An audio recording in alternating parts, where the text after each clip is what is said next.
नमस्कार साथियों, मैं वर्षा नोबल एकेडमी नरवाना के ऑनलाइन प्लेटफॉर्म पर आप सबका हार्दिक स्वागत करती हूँ।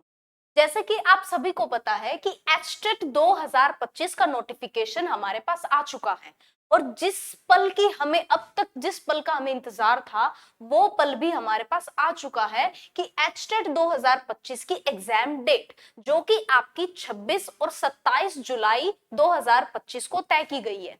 अब उसके अनुसार अगर हम बात करें टाइम की, तो टाइम आपके पास ज्यादा ना तो बचा है, तो जितना भी आपके पास आप पूरा का पूरा 1 महीना लगाकर चलिए। आप ये मत सोचिए कि 1.25 महीना या फिर 1.5 महीना हमारे पास अभी है और उसमें हम आराम से अपनी तैयारी को शुरू करेंगे। तो इस चीज को अपने दिमाग में बिल्कुल भी मत रखिए। क्यों? क्योंकि हमारे पास ले देकर पूरा का पूरा 1 महीना जो है वो बचता है। पर हमें यह भी नहीं सोचना है कि 1 महीना आ गया है, बचा हुआ है, तो अब क्या होगा। तो मेरी बात अगर आप ध्यान से सुनेंगे, अगर आप हमारे साथ वीडियो लेक्चर सारी प्लेलिस्ट ध्यान से करेंगे, तो मेरी बात मानिए, 1 महीने में आपका एचटेट जो है वो 100% जो है वो क्लियर होगा ही होगा। अब एचटेट 2025 के अंदर अगर मैं आपको नॉर्मल बात करूं कि क्या क्या सब्जेक्ट हमारे पास आएंगे, तो टोटल आप सबको पता है कि हमारा जो सब्जेक्ट एचटेट जो पेपर है वो हमारे कितने मार्क्स का होगा, वो हमारा 150 यानी कि 150 नंबर का जो है वो टोटल मार्क्स का एग्जाम होता है। अब ये 150 नंबर के अंदर कौन कौन से सब्जेक्ट कितने कितने मार्क्स के जो है वो हमारे पास आते हैं, तो देखिए एक बार ध्यान से कि हमारे पास इसमें सबसे पहले 30 नंबर की जो है वो आती है सीडीपी। आपके पास जो पेडागोजी जो सब्जेक्ट है वो 30 नंबर का इस एचटेट के अंदर आता है। दूसरी अगर हम बात करें 15 मार्क्स की, इसके अंदर आती है आपके पास इंग्लिश, जो बहुत ही ऐसा नहीं है पता नहीं अलग ही लेवल की इंग्लिश आएगी। ये चीज आपकी आसानी से कवर हो सकती है, अच्छे से आप इस चीज को कर सकते हो। इसके बारे में भी आपको मैं अलग से जो है वो वीडियो बनाकर सारी चीज आपको प्रोवाइड करवाऊंगी। नेक्स्ट आपके पास 15 मार्क्स की इसके अंदर आएगी हिंदी। हिंदी के अंदर भी आपके पास जनरल जो वीडियोस हैं आप वो भी देख सकते हैं, जो हम ये एग्जाम की तैयारी करते हैं उसमें जो आप टॉपिक्स देखते हो। बाकी आपके पीवाईक्यू और जितने भी आपकी क्या क्या एग्जैक्ट टॉपिक में से आपको कितना कवर करना है वो सारी चीज मैं आपको बताऊंगी और अच्छे से इसके अंदर आपकी तैयारी करवाऊंगी। नेक्स्ट आपके पास 10 मार्क्स का इसके अंदर आएगा मैथ्स। अच्छा, 10 मार्क्स की आपके पास आएगी इसमें रीजनिंग। 10 मार्क्स की इसके अंदर आएगी आपके पास जीएस, जिसके अंदर आपके करंट अफेयर के भी क्वेश्चन जो है वो इसी में ऐड हो जाएंगे। अब मेन जो सबसे वेटेज वाली जो चीज है यानी कि आपकी 16 मार्क्स, 60 मार्क्स की जो है वो आपके पास आएगी साइंस। और ऐसा नहीं है साइंस आपके सबके लिए ही आएगी, यानी यहां हम क्या कह सकते हैं, जिसका जो भी सब्जेक्ट होगा, किसी का एसएस है तो 60 मार्क्स की एसएस आएगी, किसी के पास हिंदी है हिंदी आएगी, यानी कि जो जिसका सब्जेक्ट है मैथ्स है तो मैथ्स आएगा। जिसने जो सब्जेक्ट चूज कर रखा है as a TGT as a PGT, तो उसी हिसाब से आपका 60 मार्क्स का आपका सब्जेक्ट आएगा। अब जैसे कि आपके पास मैं आपकी तैयारी करवा रही हूँ टीजीटी साइंस की, तो उसके अंदर बच्चों आपके पास 60 मार्क्स का क्या आएगा, आपके पास 60 मार्क्स की साइंस ही आएगी। तो उसी के अकॉर्डिंग जो है ये मैंने आपको थोड़ा सा सिलेबस आपको बताया है कि क्या चीज है कि हमारे 150 टोटल मार्क्स के एग्जाम में जो 30 मार्क्स की है वो सीडीपी है, 15 मार्क्स की इंग्लिश है, 15 मार्क्स की हिंदी है, 10 मार्क्स का आपका मैथ्स है, 10 मार्क्स की आपकी रीजनिंग है और 10 मार्क्स की आपकी जीएस और उसमें करंट अफेयर जो है वो ऐड है और 60 मार्क्स का आपका साइंस है। ये बिल्कुल भी इम्पॉसिबल नहीं है कि इसके अंदर आप एचटेट भी मैं कैसे क्लियर करूं, टाइम इतना कम बचा है, कैसे तैयारी करूं, अब तक तो मैंने स्टार्ट ही नहीं किया। तो ये चीज आपको माइंड से में सोचने की कोई भी जरूरत नहीं है। हमें एचटेट क्लियर करने के लिए कितने मार्क्स चाहिए है, 90 मार्क्स। ठीक है, आपके जो पासिंग मार्क्स होंगे वो कितने बच्चों आपको मार्क्स जो है वो चाहिए हैं, वो आपको चाहिए है 90। अब 90 मार्क्स लेने कोई इतनी बड़ी बात नहीं है, लेकिन अगर आप ढंग से टाइम मैनेजमेंट के बिना सब्जेक्ट और टॉपिक में गलत इन्वेस्टमेंट डालकर, तो ये मार्क्स देखो आप नहीं प्राप्त कर सकते। आपको अकॉर्डिंग टू द सिलेबस अच्छे से टॉपिक को कवर करना है, किस टॉपिक में से कितना डीपली किस तरीके से पढ़ना है, वो सारी चीज हम आपको यहाँ पर प्रोवाइड करेंगे। तो बने रहिए हमारे साथ हमारे चैनल पर, जिसमें आपको सारी की सारी जो है वो प्लेलिस्ट मिलेगी। हर तरीके का आपको किस टॉपिक में से कैसे करना है, उसके PYQ प्रीवियस ईयर क्वेश्चंस जो है आपके कितने पुराने, जो आपके 2023 में, 2022 में, 21 में कौन कौन से टॉपिक से कैसे क्वेश्चन आपसे पूछे गए हैं, वो सारे के सारे हम यहाँ पर समझेंगे, उनको सॉल्व भी करेंगे। और इस तरीके से आप और मैं मिलकर हम एचटेट जो है 2025 को क्लियर करेंगे। तो हमारा टारगेट अब यही है। ठीक है, अभी मैं आपको साइंस जो है वो सब्जेक्ट स्टार्ट करवा रही हूँ, पर इसके बाद मैं कोशिश करूंगी कि मैं आपको CDP, इंग्लिश, हिंदी, रीजनिंग जितने भी सब्जेक्ट्स हैं उनके PYQ, उनके बारे में मैं आपको गाइडलाइंस जो है वो दे सकूं, मटेरियल प्रोवाइड करवा सकूं। बाकी हम आपको पूरे लेक्चर की, पूरे टॉपिक्स की PDF भी प्रोवाइड करेंगे। PDF पाने के लिए जो स्क्रीन पर आपको ये नंबर दिखाई दे रहा है, सॉरी बाय मिस्टेक ये रफ हो गया, एक सेकेंड, 86484070, जो आपको ये स्क्रीन पर नंबर दिखाई दे रहा है 8684840070। तो इस पर आप कांटेक्ट करके PDF जो है वो सारी की सारी प्राप्त कर सकते हैं। तो किसी भी प्रकार की आपको कोई दिक्कत नहीं आएगी। तो चलिए अब हम स्टार्ट करते हैं थोड़ा सा हमारा साइंस का सिलेबस, कि क्या चीज हमें करनी है, किस तरीके से करनी है, किस टॉपिक को कहां से क्या चीज हमें कवर करना है। तो सबसे पहले देखिए, अब मैं आपको किस चीज की बात करती हूँ, मैं आपको साइंस की बात करती हूँ। तो साइंस जैसे कि हम स्टार्ट कर रहे हैं, तो साइंस सबको पता है कि साइंस हमारा कितने सब्जेक्ट से मिलकर बना है। साइंस हमारा 3 भागों में जो है वो बटा है। सबसे पहला आपका फिजिक्स, जिसको हम क्या कहेंगे, हमारा भौतिकी विज्ञान। दूसरा हमारा होगा केमिस्ट्री, केमिस्ट्री यानी हमारा रासायनिक विज्ञान। तीसरा हमारा क्या होगा, बायोलॉजी यानी कि हमारा जीव विज्ञान।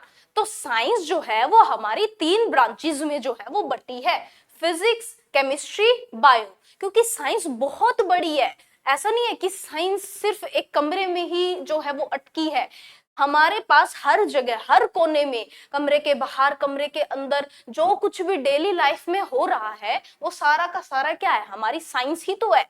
अब उसके हिसाब से देखो, इतनी बड़ी साइंस है तो उसको क्या करेंगे, हम 3 भागों में बांट देंगे ताकि उसे पढ़ने में हमें आसानी हो। तो उसी प्रकार से एक फिजिक्स, एक केमिस्ट्री और एक बायोलॉजी, 3 भागों में बच्चों हमने साइंस को बांट दिया है कि चलो जितनी भी चीजें हमारी किससे जुड़ी है, जितनी भी चीजें हमारी नेचर से जुड़ी है, प्रकृति से जुड़ी है, वो सारी हम फिजिक्स में डाल देंगे। कैसे, फॉर एग्जाम्पल, आसमान में जो रंग नीला है उसका वो क्यों है, वो किस कारण है। अगर रेनबो, इंद्रधनुष आपको दिखाई देता है तो क्यों दिखाई देता है, बारिश और धूप के कारण ही वो क्यों दिखता है। और भी बहुत सारे ऐसी चीजें हैं, भी तारे चमकते हैं तो क्यों चमकते हैं।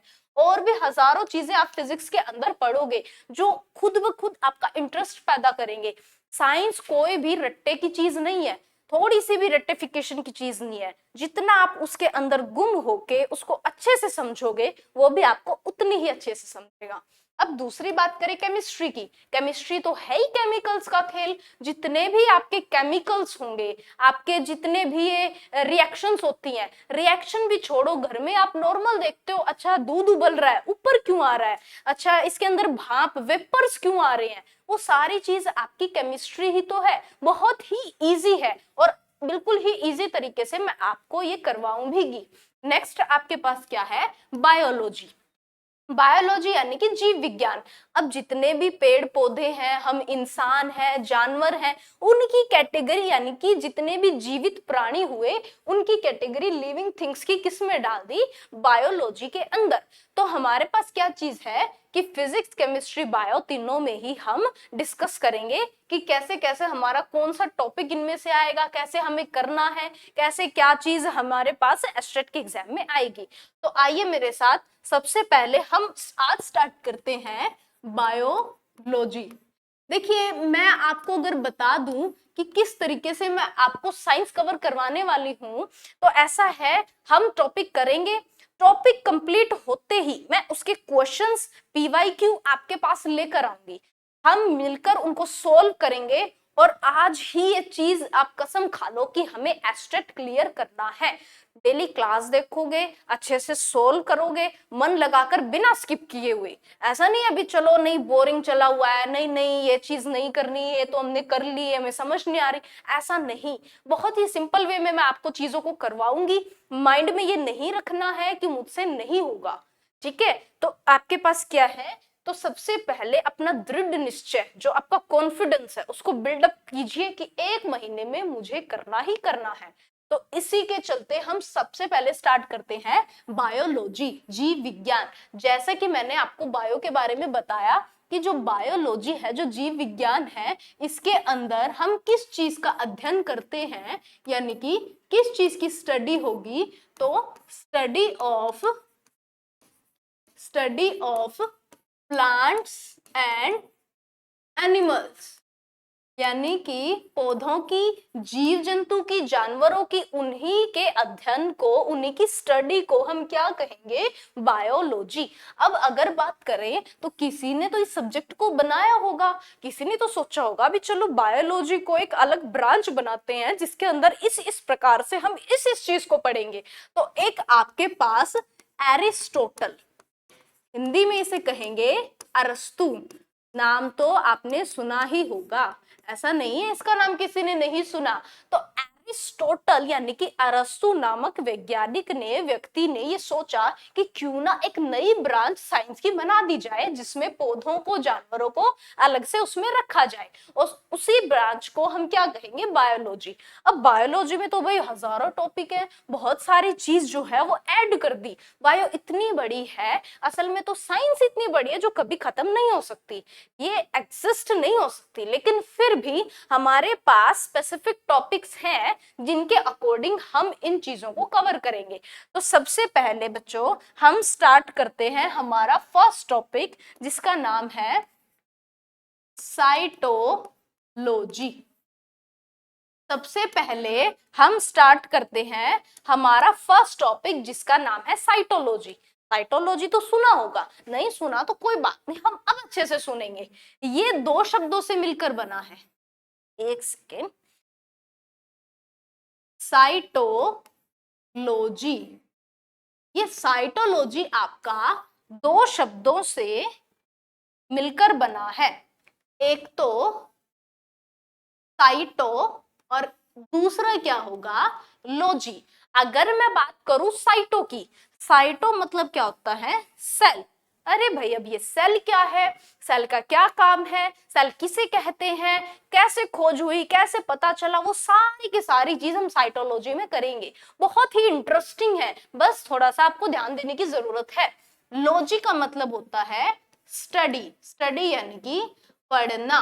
तो हम क्या कह सकते हैं, यहां से हमारे पास क्या आया, स्टडी ऑफ सेल, यानी कि कोशिका का अध्ययन क्या कहलाता है, साइटोलॉजी। अगर हिंदी में बात करें तो हम क्या कहेंगे, कोशिका का अध्ययन क्या कहलाएगा, साइटोलॉजी। यानी कि साइटोलॉजी बच्चों होता क्या है, साइटोलॉजी होता है स्टडी ऑफ सेल, सेल का अध्ययन, सेल के बारे में पढ़ना ही साइटोलॉजी कहलाता है। इतनी बात भी ठीक है। अब साइटोलॉजी अगर पढ़ रहे हैं तो किसी ने तो इसको खोजा होगा, किसी ने तो आपके पास साइटोलॉजी को खोजा होगा। तो अगर हम बात करें डिस्कवरी ऑफ सेल,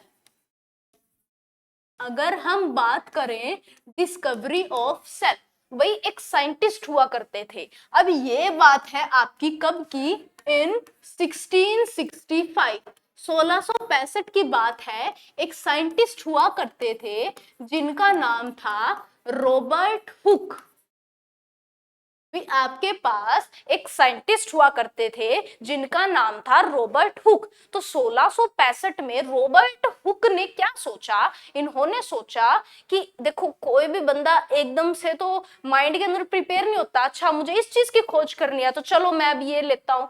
वो बहुत चांस की बात है कि वो मन में सोचे, वरना डिस्कवरीज तो वो एकदम से ही होती है। भी कुछ चीज एक्सपेरिमेंट कर रहे थे, चलो अच्छा इसमें से ये निकल गया तो इस चीज की खोज हुई।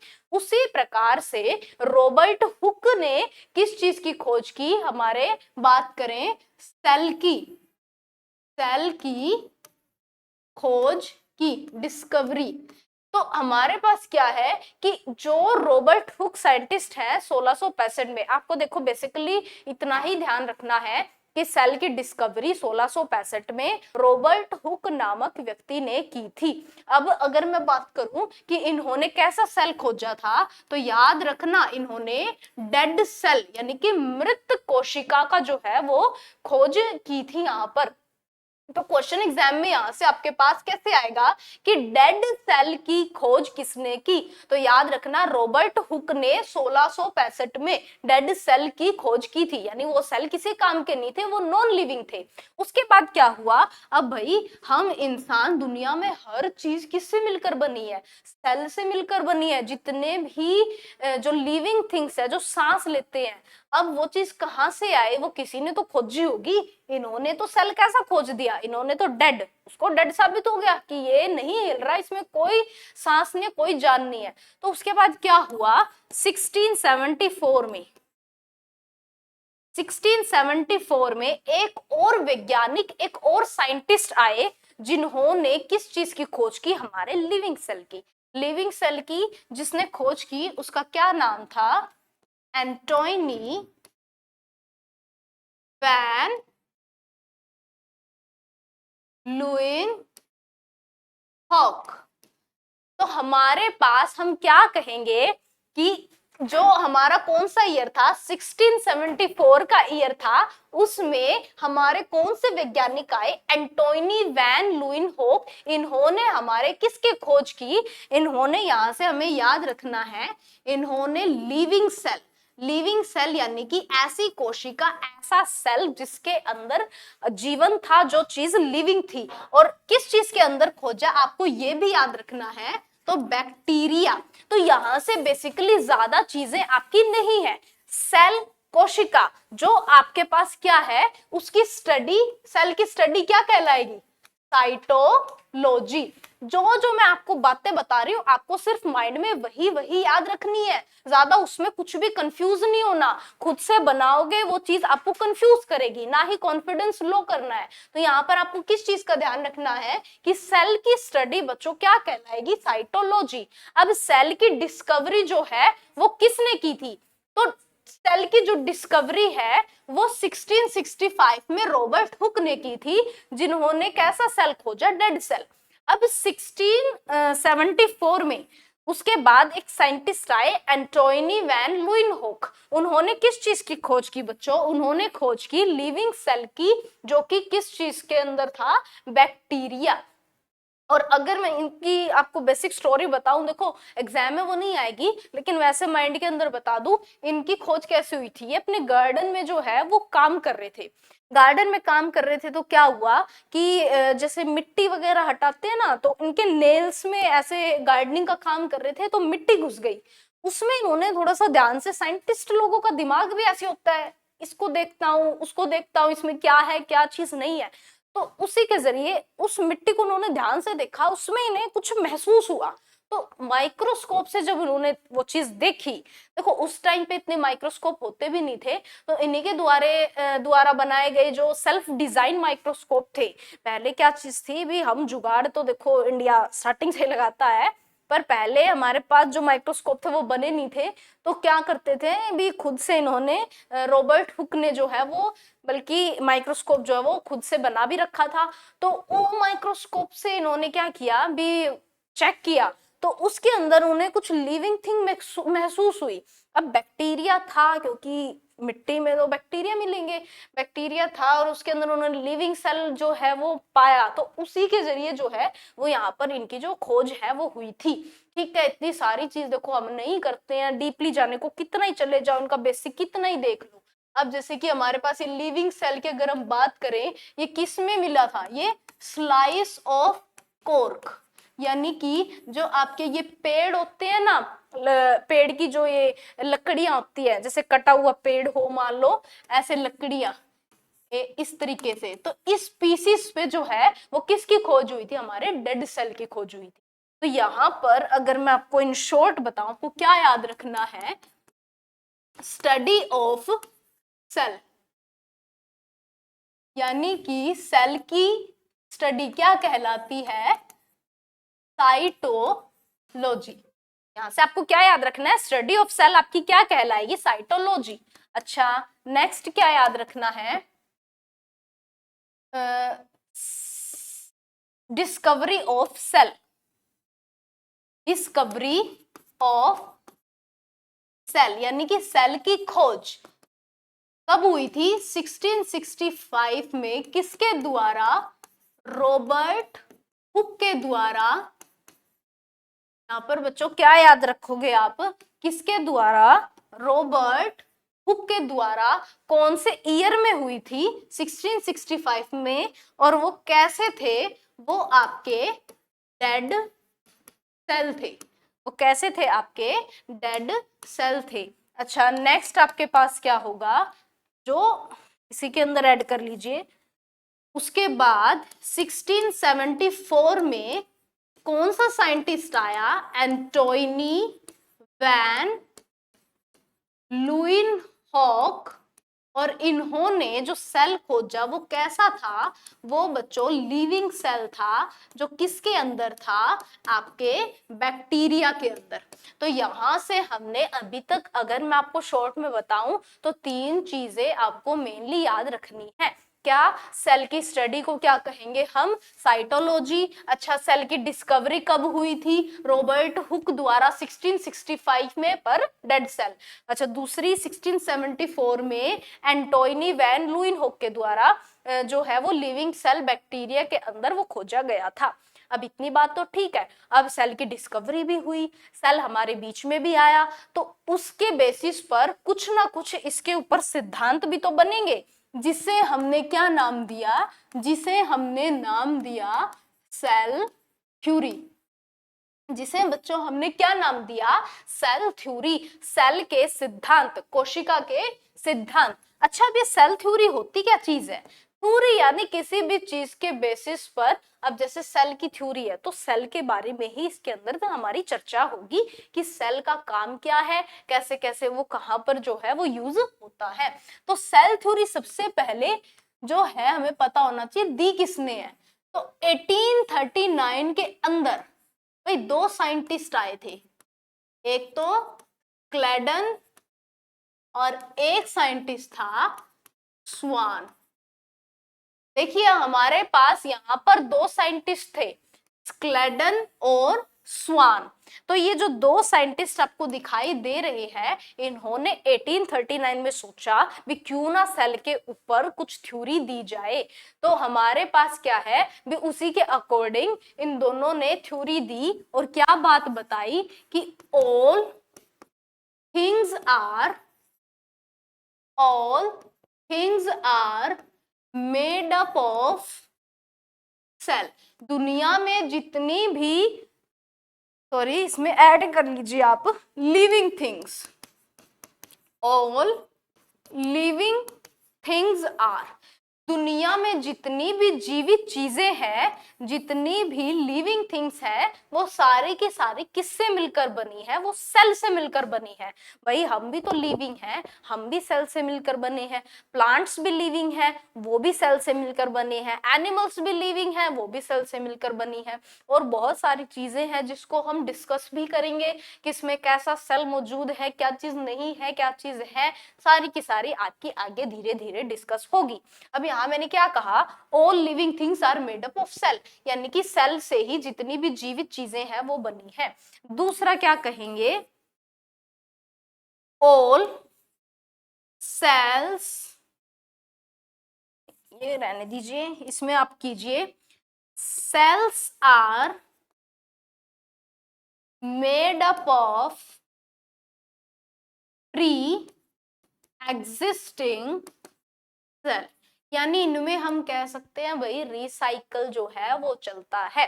यानी कि ऐसा नहीं है कि सेल, ठीक है ये हमारे पास हमारी बॉडी है वो सेल बनी, अब कोई नया शरीर आएगा उसमें नए सेल बनेंगे, दूसरा आएगा नए बनेंगे, नहीं भाई ऐसा नहीं है। अब अगर मेरे अंदर, मेरी शरीर में, मेरी बॉडी में जो सेल होंगे, जब मेरा शरीर खत्म हो जाएगा तो उसके बाद क्या होगा, वही पुराने सेल से और नई बॉडी बनेगी, उसमें ऐड होंगे, यानी कि प्री एग्जिस्टिंग, यानी कि जो पुराने सेल्स होंगे उन्हीं से हमारे नए सेल्स बनते हैं। तो इन चीजों का भी आपको ध्यान रखना है। तो हम क्या याद रखेंगे, सेल थ्योरी किसने दी थी, स्क्लेडन और स्वान ने। कौन से ईयर में, 1839 में। क्या बातें कही कि जितनी भी लिविंग थिंग्स हैं, जितनी भी जीती जागती जो चीजें हैं, वो सारी की सारी किससे मिलकर बनी है, वो सारी सेल से मिलकर बनी है। जितने भी नए सेल्स बनते हैं वो सारे किससे बनते हैं, वो हमारे प्री एग्जिस्टिंग सेल यानी कि पुराने सेल से ही बनते हैं। अब इतनी बात तो ठीक है, सेल थ्योरी भाई हमें आई समझ में। अब सेल थ्योरी के बाद क्या चीज है भी, अगर मैं कहूं कि number of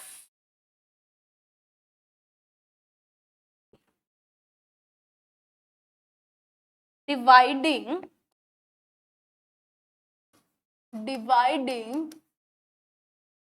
the cell according to their number, यानी नंबरों के हिसाब से, उनकी संख्या के हिसाब से जो सेल है वो दो भागों में बांटा गया है। यानी संख्याओं के हिसाब से भी कोशिकाओं के विभाजन किए गए हैं, जिनमें से एक है यूनिसेलुलर, अच्छा दूसरा है मल्टी सेलुलर। ऐसा नहीं है ये टर्म हमने पहले सुनी नहीं है, ये टर्म देखो हमारे 8-9 क्लास से ही स्टार्ट हो जाती है। और आपको तो पता ही है कि साइंस जो हमारी एस्टेट में आती है वो, अगर आप एनसीईआरटी 6 से 10, देखो 10th तक कही जाती है ठीक है, पर आपको 11th-12th की भी पढ़नी पड़ेगी, 10th तक भी आपकी इतनी इनफ नहीं है। तो जो ऐसा नहीं है 11th-12th की सारी ही चीजें, जो जो चीजें हैं वो सारी मिक्स करके मैं आपको अच्छे से यहाँ पर करवाऊंगी, फिक्र नहीं करनी भी ये टॉपिक हम भूल गए हैं, अच्छा ये तो हमने स्कूल में किया था वो अब दोबारा हमसे हो नहीं रहा। क्योंकि देखो एस्टेट का क्या है, ऐसा नहीं है भी इसमें पढ़ते पढ़ते ही बच्चे जो है वो इस एग्जाम को देते हैं, कई बार हमारा गैप भी जो है वो आ जाता है। और जैसे कि आपको पता है दिसंबर में एग्जाम होना था और दिसंबर में एग्जाम नहीं हुआ, तो उस तरीके से भी लोगों का थोड़ा सा भरोसा, जो थोड़ा सा उनका मन है वो चीज हो जाती है। तो ध्यान से देखिए भी, जो हमारा सेल है, सेल हमने उनकी संख्याओं के हिसाब से दो तरीके से बांटा है, यूनिसेलुलर और मल्टीसेलुलर। यूनिसेलुलर में कौन आएंगे भाई, यूनिसेलुलर में आएंगे इसमें जो किससे बने हो, made up of one cell, जो एक सेल से बने हो वो आपके यूनिसेलुलर में आएंगे। और जो made up of different cell, जो अलग अलग सेल से बने हो वो हमारे किस में आएंगे, वो हमारे मल्टी सेलुलर में आएंगे। जैसे कि हम इंसान किस में आते हैं, मल्टी सेलुलर। क्यों आते हैं मल्टी सेलुलर में, क्योंकि हम अलग अलग सेल से बने हैं, दिमाग का सेल अलग है, हम पढ़ते हैं, अच्छा बॉडी में और भी डिफरेंट डिफरेंट जो है हमारे पास सेल मौजूद हैं। तो उसी तरीके से हमारे पास यूनिसेलुलर और मल्टीसेलुलर दो प्रकार के सेल्स यहाँ पर मौजूद है। अच्छा इतनी बात हमें यहाँ पर इससे समझ में आई। अब कुछ पॉइंट्स हैं जो आपको लिखने हैं। क्या पॉइंट्स लिखने हैं, कुछ फैक्ट्स हैं जो डायरेक्ट आपको याद करने हैं, थोड़ा सा मैं आपको बताऊंगी। सबसे पहले लिखिए, smallest cell in the universe, सारे ब्रह्मांड में, हमारे पूरे ब्रह्मांड में सबसे छोटी कोशिका। देखो क्वेश्चन को ध्यान से सुनना है। सारे ब्रह्मांड में सबसे छोटी कोशिका, सबसे स्मॉलेस्ट सेल किसमें? ब्रह्मांड में। बॉडी का अलग होता है और यूनिवर्स यानी ब्रह्मांड का अलग होता है। तो हमारे ब्रह्मांड में सबसे छोटा सेल कौन सा होता है? तो याद रखना, माइकोप्लाज्मा। माइकोप्लाज्मा, इसे हम एक नाम से और पुकारते हैं पीपीएलओ, जिसकी फुल फॉर्म है,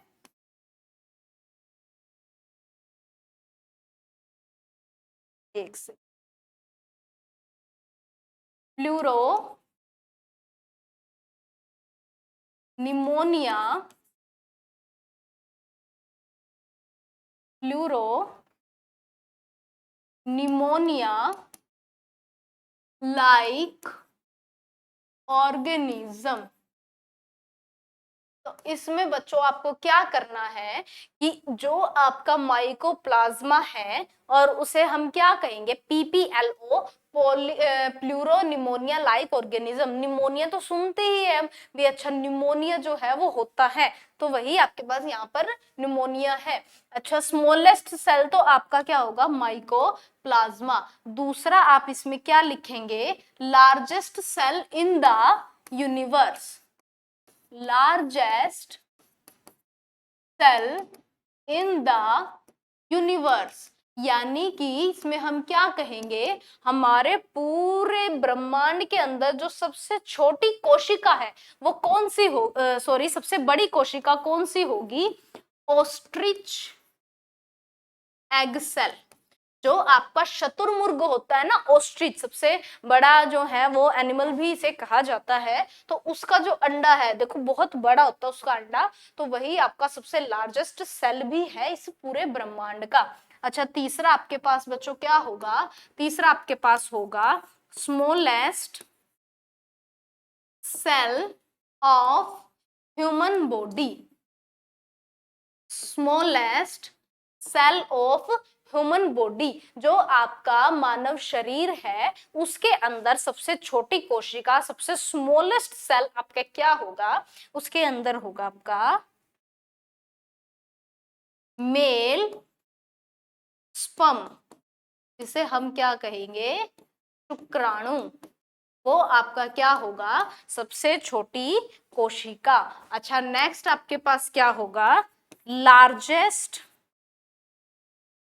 सेल ऑफ ह्यूमन बॉडी, यानी जो हमारा मानव शरीर है उसका सबसे जो बड़ा सेल है, सबसे लार्जेस्ट, वो कौन सा होगा आपका?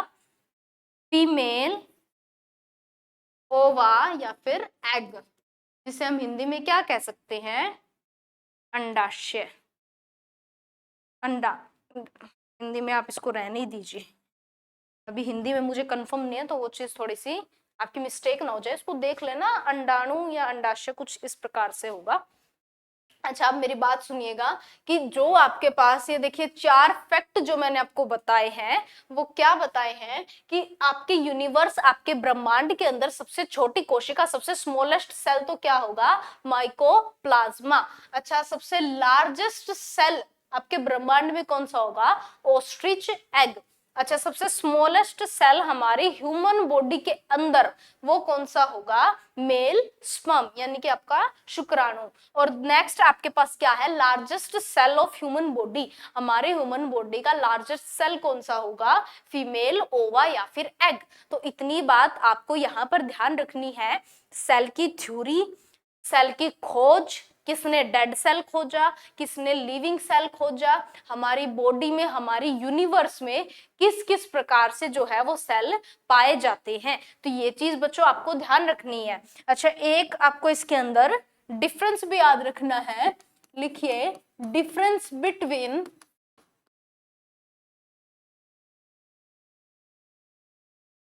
नहीं, डिफरेंस क्या है इसमें, हेडिंग आप डाल लीजिए types of cell, types of cell, यानी कि कोशिका के प्रकार, कोशिका के प्रकार। अगर हम सेल यानी कि कोशिका के टाइप्स की बात करें तो इसके कितने टाइप्स होंगे? इसके हमारे पास टाइप्स होंगे 2। कौन कौन से? एक तो होगा प्रोकैरियोटिक, एक होगा प्रोकैरियोटिक सेल। अच्छा, दूसरा कौन सा होगा? Eukaryotic cell. तो यहाँ पे आपको क्या चीज ध्यान रखनी है कि हमारे पास सेल के प्रकार, सेल के टाइप्स कितने हैं? तो सेल के प्रकार आपके पास 2 है, एक तो है प्रोकैरियोटिक और दूसरा क्या होगा आपके पास? यूकैरियोटिक। इतनी बात भी ठीक है मैडम। अगर हम बात करें कि इनके अर्थ यानी इनके मीनिंग क्या होंगे, देखो प्रो मीन्स होता है आपका प्रिमिटिव। प्रिमिटिव यानी कि अगर बात करें तो पुराना, प्रिमिटिव यानी कि पुराना। अच्छा, कैरियोटिक मतलब होगा आपका न्यूक्लियस। कैरियोटिक मतलब आपका क्या होगा? न्यूक्लियस। अच्छा, अब इसके अंदर देखिए, यू का मतलब क्या होगा? न्यू यानी कि नया, और कैरियोटिक मतलब क्या होगा? न्यूक्लियस यानी कि आपका केंद्रक, से हम हिंदी में कहेंगे केंद्रक। अब यहां से हमारे पास एक नई टर्म भी आई है जो कि क्या है? न्यूक्लियस यानी कि केंद्रक। न्यूक्लियस क्या है, किसने इसे खोजा, सेल से इसका क्या रिलेशन है, सारी चीज न्यूक्लियस का हम जो टॉपिक लेंगे उसके अंदर हम इसकी हर चीज कवर करेंगे। लेकिन अभी मेरे पास यहाँ पर जो है वो इन दोनों में डिफरेंस है, जो आप क्या देखेंगे कि सेल हमारी कोशिका 2 प्रकार की है, एक आपकी प्रोकैरियोटिक और दूसरी आपकी यूकैरियोटिक। देखिए प्रोकैरियोटिक सेल में क्या चीज है आपका? पुराना केंद्रक, प्रिमिटिव न्यूक्लियस। पहले इसके मतलब को समझिए, डिफरेंस खुद ब खुद आपको अपने आप यहां से याद हो जाएगा। यू ना भी याद हो, सिंपल है, यू न्यू यानी कि नया, कैरियोटिक न्यूक्लियस। दूसरा पी प्रो, पी से यानी कि पुराना, प्रिमिटिव। अच्छा, ये चीज तो ठीक है, लेकिन इसके डिफरेंस से पहले आपको थोड़ा सा न्यूक्लियस के बारे में पता होना जरूरी है। भी थोड़ा सा हमें यहाँ न्यूक्लियस का ज्ञान होना भी बहुत जरूरी है। अब यहाँ पर थोड़ा सा मेरे पास न्यूक्लियस की बात कीजिए। ऐसा नहीं है, देखो न्यूक्लियस का खेल बहुत है, न्यूक्लियस बहुत इंपॉर्टेंट भी है, पर क्योंकि यहाँ पर शब्द आया है तो थोड़ा तो बेसिक आपको यहाँ पर पता होना जरूरी है कि न्यूक्लियस है क्या चीज। पहली बात तो न्यूक्लियस का अगर हम इससे सेल से रिलेशन निकालें कि सेल से इसका क्या रिलेशन है, तो ये होगा ब्रेन ऑफ सेल। यानी हम क्या कह सकते हैं? कोशिकाओं के मस्तिष्क को हम यहाँ पर क्या कहेंगे? कोशिकाओं के मस्तिष्क को हम यहाँ पर न्यूक्लियस कहेंगे। अब न्यूक्लियस ब्रेन ऑफ सेल है। अब हमारा ब्रेन है, हमारी बॉडी को चलाता है, तो सेल को कौन चलाएगा? न्यूक्लियस ही तो चलाएगा। इतनी बात भी ठीक है। अब उसके बाद क्या है, किसी ने तो इसकी खोज की है। तो अगर हम बात करें डिस्कवरी की, डिस्कवरी यानी कि खोज की, भी यहाँ पर हम किस चीज की बात करेंगे? यहाँ हम बात करेंगे डिस्कवरी की, यानी कि न्यूक्लियस आपके जो न्यूक्लियस होगा, जो आपका नाभिक होगा, जो आपका केंद्रिक होगा, उसकी डिस्कवरी की बात करेंगे। तो 1831 के अंदर हमारे 1831 में एक वैज्ञानिक थे, रॉबर्ट ब्राउन। तो इन्होंने जो है वो किसकी डिस्कवरी की है? हमारे न्यूक्लियस की। तो ये बात आपको यहां से याद रखनी है। न्यूक्लियस को क्या कहेंगे? Brain of cell. अच्छा, इसकी खोज, इसकी डिस्कवरी किसने की है? रॉबर्ट ब्राउन नामक व्यक्ति ने की है। कौन से सन में की है? 1831 यानी कि 1831 में की है। इतना भी ठीक है मैडम। नेक्स्ट उसके बाद हमारे पास, अगर हम यहाँ पर आए वापस से, आप इसके टाइप्स पर आओ, तो इसके टाइप्स में हम यहाँ पर क्या लिख रहे हैं कि यहाँ पर हमारा प्रिमिटिव न्यूक्लियस है, पुराना न्यूक्लियस है, यहाँ पर हमारा नया न्यूक्लियस है। अब दोनों में यहाँ पर डिफरेंस क्या होगा? प्रोकैरियोटिक, चलिए एक अलग पेज पे आपको बता देती हूँ। यहाँ हम हेडिंग डालते हैं प्रो कैरियोटिक सेल, यहां पर होगा यू कैरियोटिक सेल। देखिए न्यूक्लियस की अगर मैं बात करूं तो आप एक बार समझ सकते हैं कि क्या चीज है।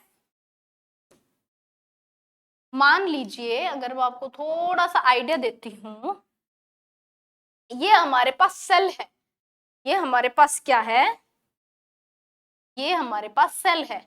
अच्छा ये हमारे पास क्या हुआ, ये क्या हुआ, न्यूक्लियस। ये टोटल हमारा क्या है, सेल। अच्छा ये जो सेंटर में जो केंद्र में होता है उसे ही हम क्या कहेंगे, न्यूक्लियस। इसका पूरा डिस्क्रिप्शन हम अच्छे से करेंगे, उससे पहले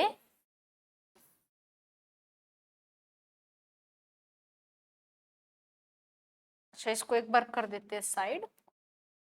देखिए अगर हम डिफरेंस की बात करें किसके अंदर, प्रोकैरियोटिक और यूकैरियोटिक, तो सबसे पहला ही डिफरेंस क्या है, इसके अंदर न्यूक्लियस जो है वो कैसा होगा, पुराना, ओल्ड, प्रिमिटिव न्यूक्लियस, यानी कि आपका पुराना केंद्रक या फिर नाभिक। दूसरे में इसमें क्या होगा, न्यूक्लियस, यानी कि नया केंद्रक या फिर नाभिक।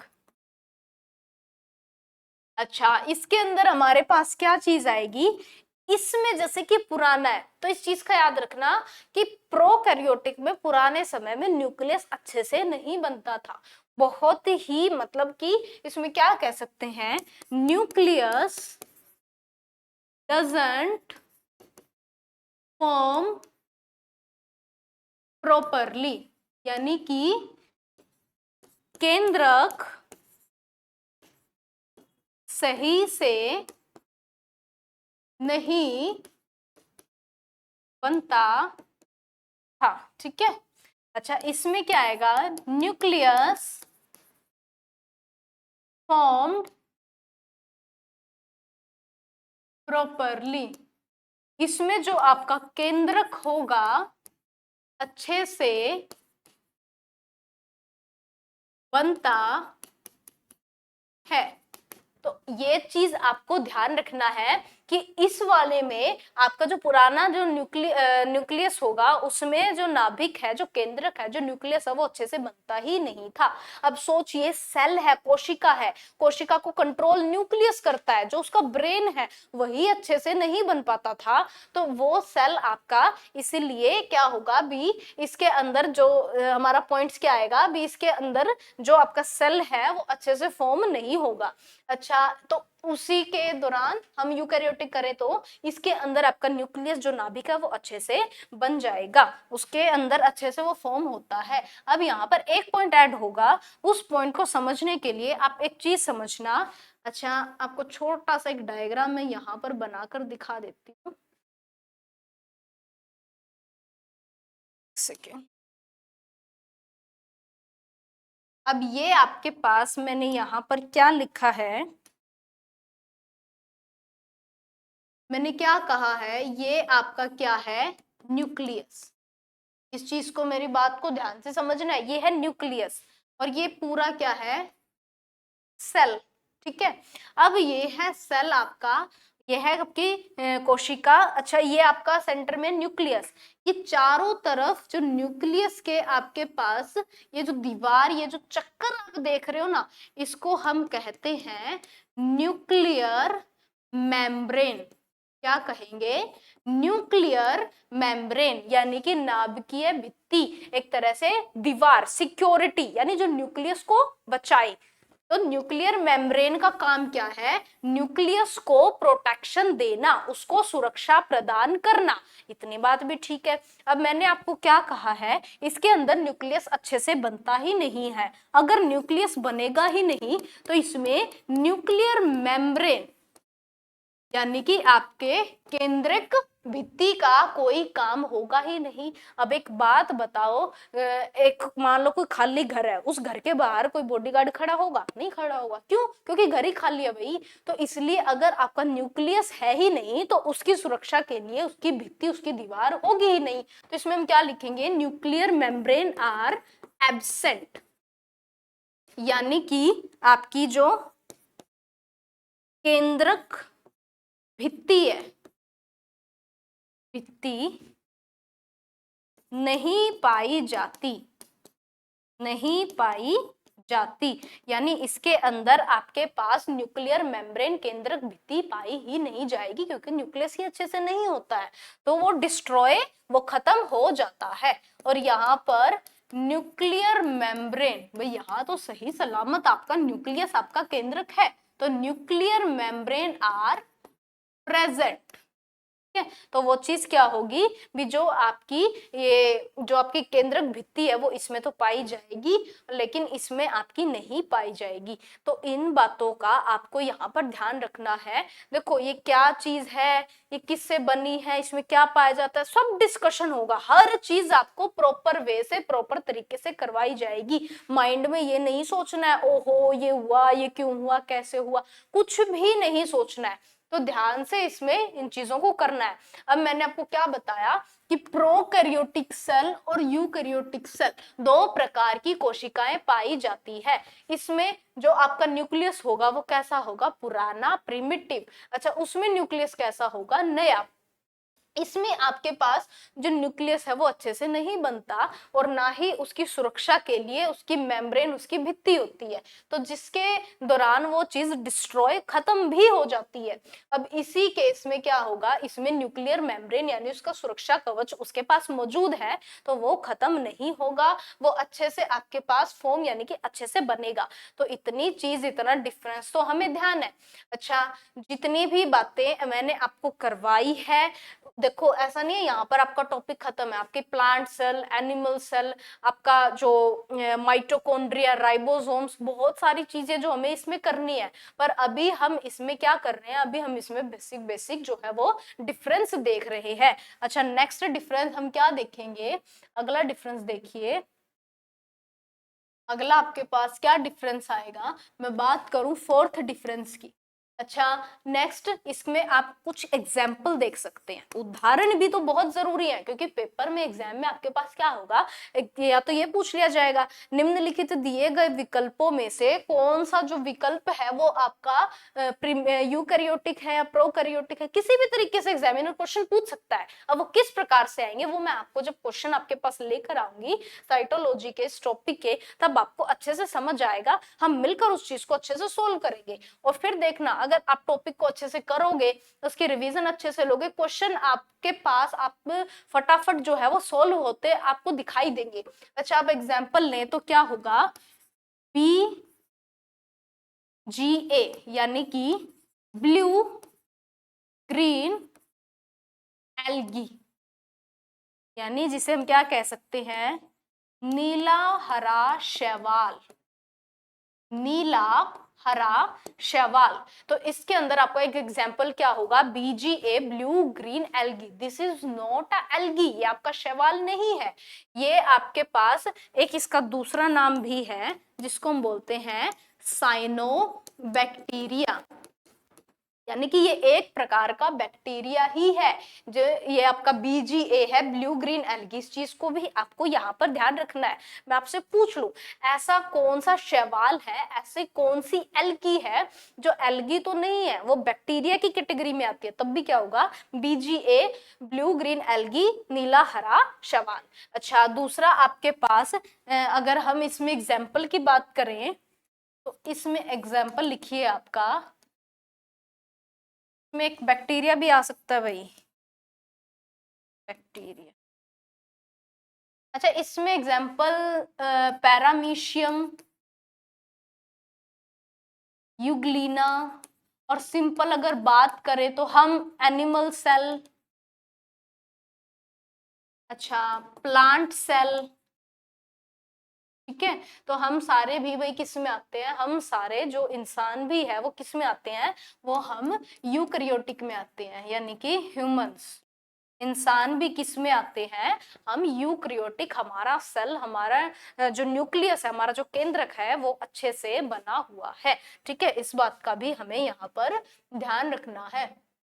अच्छा, एक एक स्पेशल चीज है, उस चीज को अच्छे से ध्यान भी रखना है और माइंड के अंदर याद भी रखना है।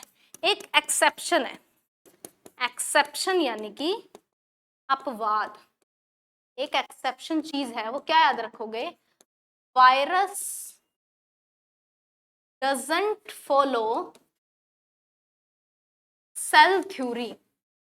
जितने भी वायरस होते हैं वो आपकी जो कोशिका की थ्योरी है उसको एक्सेप्ट यानी कि उसको मानते ही नहीं है। यानी हम क्या कह सकते हैं, वायरस के अंदर सेल नहीं पाए जाते हैं। तो इस चीज का भी आपको अलग से यहाँ पर ध्यान रखना है। यानी लिविंग थिंग से इसको हटा दिया गया है, इसको नॉन लिविंग में डाल दिया गया है। अच्छा, नेक्स्ट हमारे पास क्या चीज आएगी, इन्हीं के डिफरेंस के अंदर बात करते हैं। डिफरेंस में देखिए, नेक्स्ट लिखिए माइटोकॉन्ड्रिया। Mitochondria are absent. अब कहेंगे मैडम ये माइटोकॉन्ड्रिया है क्या चीज, सुनी सुनी तो है पर अब याद ही नहीं आ रही है। देखो पूरे डिस्क्रिप्शन में पूरे अच्छे तरीके से ये टॉपिक हम पूरा डिस्कस करेंगे, इसके डायग्राम्स, इसके अंदर क्या चीज है क्या चीज नहीं है, वो इसका स्पेसिफिक टॉपिक है। पर अभी के लिए थोड़ा सा जनरली मैं आपको बता दूं, माइटोकॉन्ड्रिया को हम क्या कहेंगे, power house of the cell. अब भाई बिना पावर, बिना बिजली हम घर में कैसे रहेंगे, सरवाइव नहीं कर सकते है ना, मुश्किल है। तो माइटोकॉन्ड्रिया भी हमारे लिए बहुत ज्यादा इंपॉर्टेंट है। तो उसी के चलते बाकी हमारे पास पूरा कॉन्सेप्ट डिटेल में आएगा, कोई ऐसे टेंशन लेने वाली बात नहीं है भी कैसे करेंगे हम, क्या चीज करेंगे। अब अगर इसमें एब्सेंट है तो इसमें क्या होगा, माइटोकॉन्ड्रिया, भाई हमारे घरों में तो लाइट है, आर प्रेजेंट, तो इसमें माइटोकॉन्ड्रिया प्रेजेंट है, इसमें माइटोकॉन्ड्रिया पाया जाता है। अच्छा, नेक्स्ट आपके पास क्या आएगा,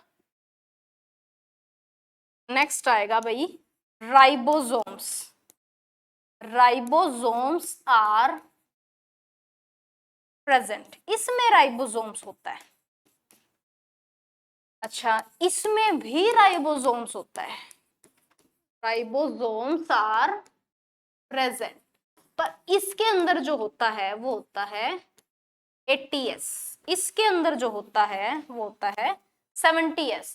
अब क्या ये राइबोसोम है, क्या इन S का मतलब है, वो सारी चीज भी हम करेंगे। पर इसको भी मैं जनरली बता दूं अभी के लिए, एक तरीके से हम इसको प्रोटीन बॉडी बोल सकते हैं। यानी हमें जो हमारे सेल को जो प्रोटीन प्रोवाइड करे उसको हम राइबोसोम कह सकते हैं। अच्छा, अब यहाँ पर ये 70S और ये 80S का क्या मतलब है, तो देखिए राइबोसोम्स, राइबोसोम्स यहाँ पर टू टाइप्स में डिवाइड किए हैं, 70S और 80S। अगर मैं S की बात करूं, ये S का मतलब क्या है, तो ध्यान से देखना, S का मतलब है सिडबर्ग कोफिशिएंट। यहाँ पर S का मतलब क्या है, सिडबर्ग कोफिशिएंट। इतनी बात भी ठीक है मैडम। अब राइबोसोम्स दो चीजों में डिवाइड किया गया है, 70S और 80S। 70S को भी दो चीजों में हम पढ़ते हैं, इसको कैसे पढ़ेंगे, इसको हम पढ़ते हैं 50S और 30S। अच्छा, 80S को 60S और 40S। अब आप कहेंगे मैडम मैथमेटिक्स के अंदर आपने ये क्या कर दिया, अगर हम इसको कैलकुलेट करेंगे तो 5 और 3 यानी कि 50 और 30 तो 80 हुए, ऐसे ही 60 और 40 तो 100 हुए। तो आपने चीज क्या कर दी, तो इसका भी मैं आपको बताती हूँ, ध्यान से सुनिएगा। देखो कुछ इस प्रकार से हमारे राइबोसोम्स की बॉडी है, कुछ इस प्रकार से हमारे राइबोसोम्स की बॉडी है। देखो कुछ चीज जो है इनकी वो कॉमन है, इनके अंदर कुछ S जो है वो क्या है, वो कॉमन है। कितने S, 10S। यहाँ से एक बात देखिए, जनरली बात है नॉर्मल सी, कि कितने S कॉमन है, 10S। अच्छा, इसमें कितने एस कॉमन है, इसमें है 20 एस कॉमन। तो 20 कॉमन है तो बाकी कितने बचे 80, 10 कॉमन है तो कितने बचे 70। तो इस तरीके से जो है ये हमारा राइबोसोम्स का थोड़ा सा जो कॉन्सेप्ट है वो होता है।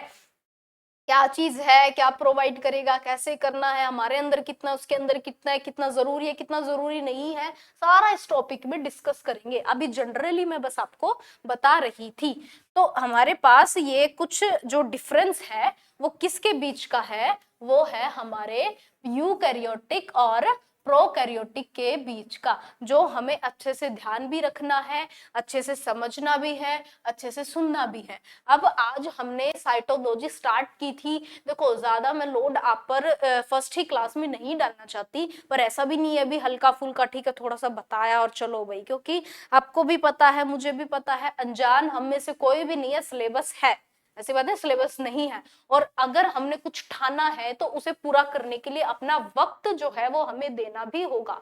ऐसा नहीं है ओहो मैं तो ये काम है, मेरे पास वो चीज है, टाइम नहीं है, कैसे टाइम निकालूं।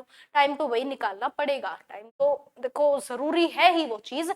और बाकी जितना मैंने आपको बताया वो चीज हम आपकी हेल्प करेंगे।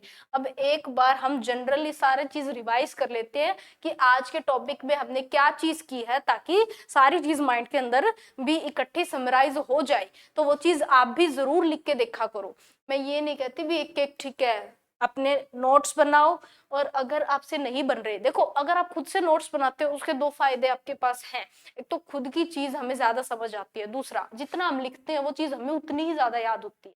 लेकिन फिर भी अगर आपको ये महसूस हो भी टाइम नहीं है और मैं नहीं लिख पा रहा, इतना तो देखो हम लिख लिख के एक बार देख ही सकते हैं, पर फिर भी पीडीएफ तो आपको मिलेगी ही, उसकी आपको फिक्र करने की कोई जरूरत नहीं है।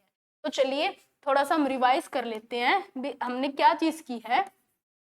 साइटोलॉजी, जो बायोलॉजी का फर्स्ट टॉपिक है जो हमने स्टार्ट किया है, साइटोलॉजी, जिसको हम क्या कहेंगे, स्टडी ऑफ सेल, कोशिकाओं का अध्ययन। और इसकी जो डिस्कवरी की थी सेल्स की, वो किसने की थी 1665 में आपके रॉबर्ट हुक ने। 1665 में किसने की थी, रॉबर्ट हुक ने। कैसे सेल खोजे, खुद सोचो, खुद सोचोगे जब भी तो याद होगा। कैसे सोचे, कैसे खोजे आपके डेड सेल। अच्छा दूसरा 1674 में आपका कौन आया, एंटोनी वॉन लुइनहॉक। इस बंदे ने आपके कौन से सेल खोजे, आपके लिविंग सेल खोजे, किसके अंदर, आपके बैक्टीरिया के अंदर। अच्छा इतनी बात भी ठीक है मैडम। दूसरा आपके पास ये तो सेल की डिस्कवरी थी, अब सेल की डिस्कवरी के बाद सेल की थ्योरी भी तो आनी थी। सेल की डिस्कवरी के बाद सेल की थ्योरी भी तो आनी थी। अब जो उसके सिद्धांत है, उसकी थ्योरी है, वो कब दी गई, वो 1839 में दो वैज्ञानिक, हमारे दो साइंटिस्टों के द्वारा दी गई, जो कौन थे, Schleiden and Schwann. Schleiden and Schwann, इन्हीं दो वैज्ञानिक, इन्हीं दो साइंटिस्टों के द्वारा जो है हमारी सेल थ्योरी दी गई। अच्छा दूसरा हमारे पास क्या होगा कि इस थ्योरी में क्या क्या बातें बताई, जितनी भी चीजें हैं, जितनी भी लिविंग चीजें हैं, वो सारी की सारी किससे मिलकर बनती है, वो सेल से मिलकर बनती है। दूसरा जितने भी सेल्स नए बनते हैं वो सारे क्या होते हैं, प्री एग्जिस्टिंग सेल्स, यानी कि पुराने सेल से ही हमारे नई कोशिका, हमारे नए सेल बनते हैं। तो ये हमारे सेल थ्योरी के कुछ पॉइंट्स थे जो कि हमारे किसने दिए थे, हमारे स्क्लेडन और स्वान ने। इतनी बात भी ठीक है। इसी के अंदर हमने एक चीज और कवर की थी, जो आपकी क्या थी, न्यूक्लियस, यानी कि नाभिक, जो कहाँ पाया जाता है, आपके सेल के केंद्रक में, आपके सेल के सेंटर में। अच्छा इसी वजह से तो इसको क्या कहा जाता है, केंद्रक। अब इसकी खोज किसने की थी, 1831 1831 में रॉबर्ट ब्राउन नामक व्यक्ति ने जो है किसकी खोज की थी, हमारे न्यूक्लियस, हमारे नाभिक की। इतनी बात भी ठीक है मैडम। अब इसके अंदर आपके पास क्या चीज थी भी, जो न्यूक्लियस है वो किस में है, वो सेल के सेंटर में, यानी कि केंद्रिक में है। इस सेल के सेंटर में है आपका क्या, न्यूक्लियस। अच्छा जो अब इसको चारों तरफ से घेरे हुए है, इसी को हम क्या बोलते हैं, न्यूक्लियर मेम्ब्रेन, आपकी जो कोश नाभिक की जो क्या होगी, भित्ति जिसे हम कहेंगे। अच्छा, इतने बात भी ठीक है। नेक्स्ट, न्यूक्लियस को क्या बोलते हैं हम, ये चीज भी याद रखना है, न्यूक्लियस को क्या बोलते हैं, ब्रेन ऑफ सेल। भी हमारी जो सेल है उसकी जो ब्रेन है वो क्या कहा जाता है, वो हमारा न्यूक्लियस। इसी से आप देख सकते हैं कितना इंपॉर्टेंट है। अच्छा, सेल के नंबर पर दो तरीके से डिवाइड थे, नंबर पर, एक तो यूनिसेलुलर और एक मल्टी सेलुलर। अच्छा, अब आप बताओ हम इंसान किस में आते हैं, यूनि में या मल्टी में, बताओ हम इंसान यूनिसेलुलर में आते हैं या मल्टी सेलुलर में। Yes, right answer multi cellular में। अच्छा, इतनी बात भी ठीक है। दूसरा क्या है, विद टाइप्स, हमने इसके कुछ प्रकार किए थे क्या, एक तो आपका प्रोकैरियोटिक, एक आपका यूकैरियोटिक। प्रोकैरियोटिक जिसमें आपका पुराना यानी कि प्रिमिटिव सेल न्यूक्लियस होगा, यूकैरियोटिक जिसमें आपका नया न्यूक्लियस होगा। इसके अंदर वो चीज क्या थी, नॉट प्रॉपर फॉर्म, यानी कि वो अच्छे से नहीं बनी थी, लेकिन इसमें वो चीज अच्छे से बनी थी। इसमें आपके पास न्यूक्लियर मेम्ब्रेन जो ये है, जो उसकी प्रोटेक्शन करती है न्यूक्लियस की, वो नहीं पाई जाती, इसमें आपकी पाई जाती है। माइटोकॉन्ड्रिया इसमें नहीं है, इसमें है। बस इनमें कॉमन क्या थी आपकी, राइबोसोम। राइबोसोम्स जो है वो दोनों में कॉमन है, जो कितने अलग अलग टाइप से था, इसमें था 70S और इसमें है 80S। एस का मतलब क्या होगा, सिडबर्ग कांस्टेंट। और 70 को कैसे डिवाइड किया गया है, 50S और आपका 30S, जिसमें से मैंने आपको बताया 10% कॉमन है। अब देखो 5, 50 और 3, 30, 80 में से 10 तो कॉमन है तो वो हटा दिया तो 70। ऐसे ही 60S और 40S, यानी कि इसमें 20% कॉमन है, सॉरी 20S कॉमन है, तो आपके पास क्या होगा, कितना बचा आपका 80। तो उसी तरीके से हमारा क्या ये आगे काम करेगा, देखो वो सारी चीज इनके हम जो सेपरेट टॉपिक्स करेंगे उसके अंदर डिस्कस करेंगे। साइटोलॉजी बड़ी है, ऐसा नहीं है भी साइटोलॉजी आपकी यही खत्म है। तो उसी के चलते ये हमारी क्लास फर्स्ट थी, इसलिए मैं थोड़ा ज्यादा प्रेशर आपके ऊपर डालना नहीं चाह रही थी। तो बने रहिए हमारे चैनल के साथ, आपको सारी गाइडलाइन, सारी चीज, आपको जितने भी कोई भी नोटिफिकेशन जैसे ही आता है तुरंत आपको हमारे चैनल पर, हमारी प्लेलिस्ट में आपको मिल जाएगा। तो बने रहिए हमारे साथ और करते रहिए तैयारी, और टारगेट जो है हमारा एचटेट 2025 का वो हम मिलकर पूरा करेंगे। जय हिंद, जय भारत।